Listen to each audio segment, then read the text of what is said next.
খোজাডাঙ্গা সীমান্তে চাঁদার জুলুমের অভিযোগ। চাঁদা না দেওয়ায় ট্রাক চালক হেলপারকে মারধর করা হয় বলে অভিযোগ। চাঁদা আদায়কারীদের মারে রক্তাক্ত ট্রাকের ড্রাইভার এবং হেলপার। 20 টাকা চাঁদা না দেওয়ায় বেধড়ক মারধর করা হয়েছে বলে অভিযোগ।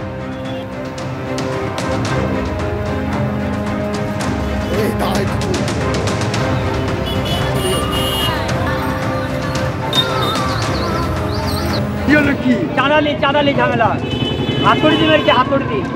ক টাকা জায়গার চাঁদা চেয়েছিল?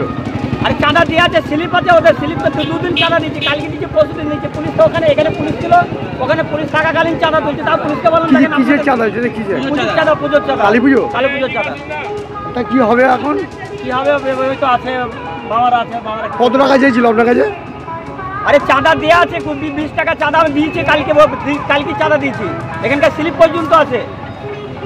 একদল এসে আবার হুটোপাটা করে এসে হাতুড়ি বাড়ি মেরেছিল এখানে। কাইকে নিয়ে গেছে যারা চাঁদা তুলছিল ওরা, মানে ড্রাইভারকে মারধর করেছে, প্লাস ওনার থেকে মোবাইল টোবাইল সব ছিনিয়ে নিয়ে খালাসিকে মারতে মারতে নিয়ে চলে গেছে। আর খালাসি ওখানে খালাসি নেওয়ার জন্য আমরা গিয়েছিলাম। লরি কত? লরিতে কি ছিল? কত ছিল? কোথাকার লরি? এটা নলাটির লরি, মানে ঘোষেরা বর্ডারে খালি হয়।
মাতৃ আরাধনায় ভক্ত সমাগম দক্ষিণেশ্বরে মা ভবতারিণীর মন্দিরে। আমি সরাসরি কথা বলবো, ঐশী মুখোপাধ্যায় আমাদের প্রতিনিধি রয়েছেন, যে মন্দিরের সঙ্গে সরাসরি শ্রী শ্রী রামকৃষ্ণ পরমহংসদেব, রানী রাসমণির যোগ রয়েছে। সেখানে সকাল থেকে ভক্ত সমাগম।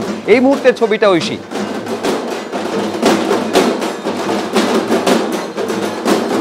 লক্ষাধিক ভক্ত সমাগম এবং তার সঙ্গে এই মুহূর্তে ভবতারিণীর যে বৈকালী পূজা পর্ব তা শুরু হয়েছে। আর কিছুক্ষণ পরেই হবে সন্ধ্যারতি। তবে তার আগে যে ছবিটা ধরা পড়ছে, তুমি দেখতে পাচ্ছ মন্দির প্রাঙ্গণে এই মুহূর্তে নৃত্য পরিবেশন করা হচ্ছে। তার সঙ্গে যে ভক্তের ঢল এখন অপেক্ষা করছেন মায়ের রাজবেশে দর্শনের জন্য। আজকে মাকে লাল বেনারসি এবং স্বর্ণালঙ্কারে সজ্জিতা করা হয়েছে এবং তারই সঙ্গে মায়ের ভোগে কিন্তু আজকে বিশেষ ব্যবস্থাপনা ছিল।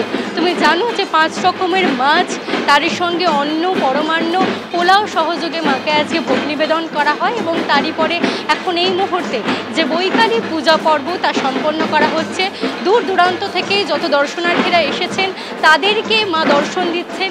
এই যে লাইন ধরেই তারা একে একে যাচ্ছেন, নিজেদের সঙ্গে আনা যে মিষ্টান্ন তা পরিবেশন করে, পুষ্প দিয়ে মাকে অঞ্জলি দিয়ে প্রণাম করে তারা বেরিয়ে আসছেন এবং তারই সঙ্গে মন্দির প্রাঙ্গণে এই মুহূর্তে দেখা যাচ্ছে যে ঢাকের তালে একেবারে ধুনুচি নাচ যে পরিবেশনা করছেন তারা এবং তারই সঙ্গে তুমি দেখতে পাচ্ছ যে বিপুল সংখ্যক ভক্তের ঢল। তুমি জানো যে দক্ষিণেশ্বরে শুধুমাত্র কালীক্ষেত্র কিংবা তীর্থক্ষেত্র পীঠস্থান বলি শুধুমাত্র ভক্তদের ঢল নামে না।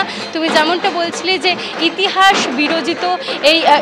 বিজড়িত এই মন্দির শুধুমাত্র রামকৃষ্ণ পরমহংসদেব এবং তারই সঙ্গে রানী রাসমণির সঙ্গে যে ইতিহাস জড়িয়ে রয়েছে এই মন্দিরের, তা দেখতেও কিন্তু দর্শনার্থীদের ঢল এখানে আসে।